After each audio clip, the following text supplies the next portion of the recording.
Olá, boa tarde. Está no ar mais um programa Autoestima. Hoje nós vamos falar de saúde, gordura trans. Sempre que você vai no mercado e compra alguma coisa, procura sempre, aposto, buscar aquilo que está escrito 0% de gordura trans. Mas você sabe o que é gordura trans? Nós vamos falar também sobre a revolucionária dieta de Berbé e o trabalho do Reabilite-se, uma associação que trabalha com reabilitados de câncer. E hoje começamos o bloco falando com Marcos Beraldo, que é naturopata, que vai falar sobre gordura trans.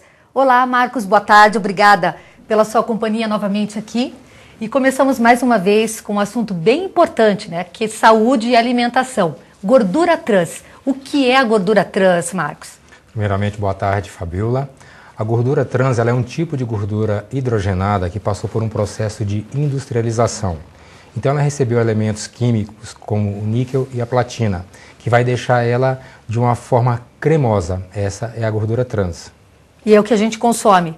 Essa mistura de metais hidrogenado com a alimentação, o que isso corresponde no nosso organismo? Bem, essa gordura ela traz um princípio de enriquecer o sabor do alimento, deixar ele mais durável e de uma melhor palatabilidade, fazendo então com que as crianças gostem mais do sorvete, mais do biscoito. Tudo parece que foi aumentado em relação ao sabor.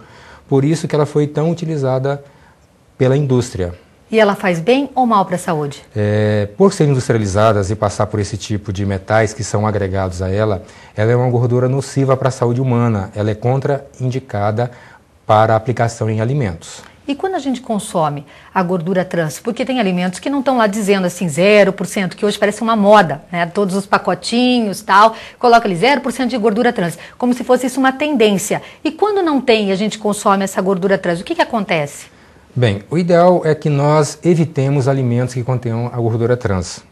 A prática tem mostrado que a gordura trans pode ser um dos princípios do problema da obesidade e o que nós estamos vendo muito comum hoje, pessoas com colesterol alterado, bastante elevado, problemas cardíacos, problemas respiratórios, problemas hepáticos, tudo isso pode vir desencadeado pelo uso dessa gordura trans a longo prazo. Não é que eu usei hoje, amanhã eu já estou com um problema de saúde. Não é assim que ocorre o processo. Então ela vai se depositando principalmente na corrente sanguínea, na parte arterial, e ela começa então a comprometer a nossa saúde.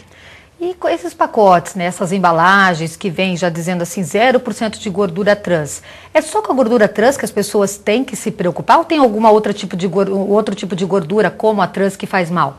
Bem, primeiramente, nós temos que entender que a alimentação tem que ser equilibrada. Nunca você vai substituir uma refeição por um biscoito, ou um sorvete, ou um chocolate, etc.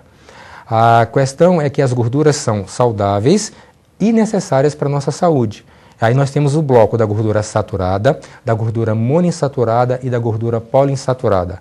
A gordura saturada, ela não pode ser consumida em grande quantidade, mas veja bem, o leite materno contém gordura saturada, então é necessário em pequenas proporções.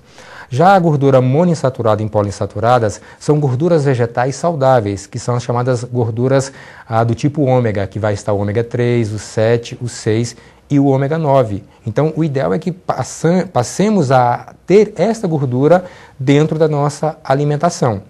E essa gordura, ela ainda pode servir, quando bem administrada, como antídoto para tirar os reflexos nocivos da gordura trans.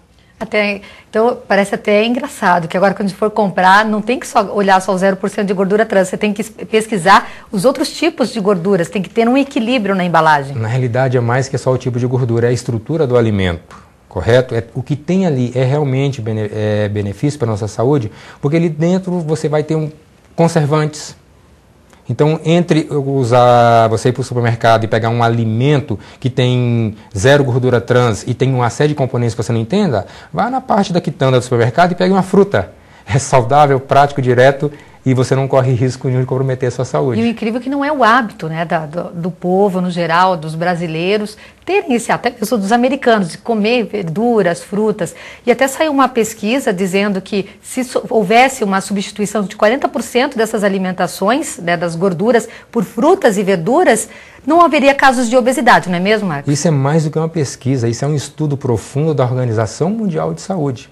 Se nós tirarmos a batata inglesa da mesa e aumentarmos em 40% o consumo de frutas, verduras e legumes, nós teremos então a erradicação da obesidade infantil e todos os reflexos nocivos que ela traz para o nosso organismo, porque não é simplesmente uma questão estética, é o teu coração que vai mal, é a tua memória que vai mal, é o teu fígado que vai mal, ou seja, toda a tua saúde está comprometida. Então até você está fazendo um alerta aqui, a batata inglesa, aquela batatinha que a gente faz, amassadinha, que frita, que ela é um perigo para a saúde, mas por quê? Ela parece ser tão prática, tão saudável. Eu já falo isso há 10 anos e agora eu tenho o respaldo da Organização Mundial da Saúde, então melhor ainda, né?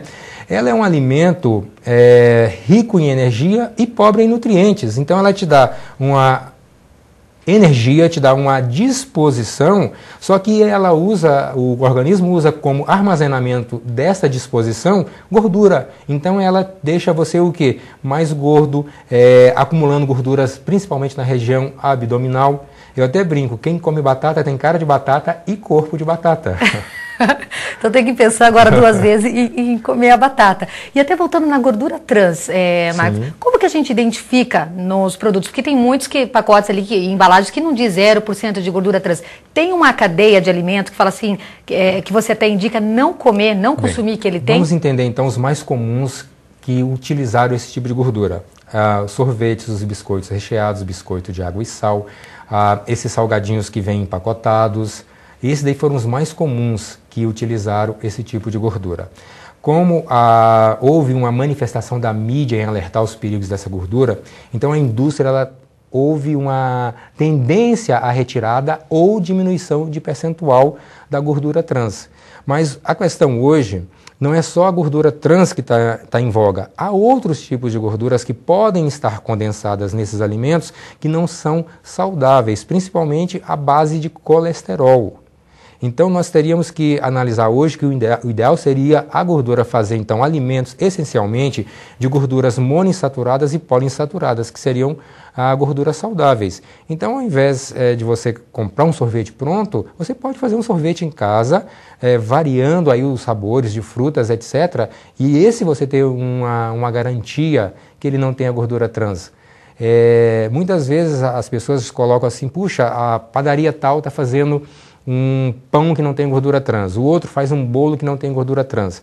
E as pessoas, quando ouvem não tem gordura trans, acham que pode comer em qualquer quantidade. Não podem, isso é carboidrato.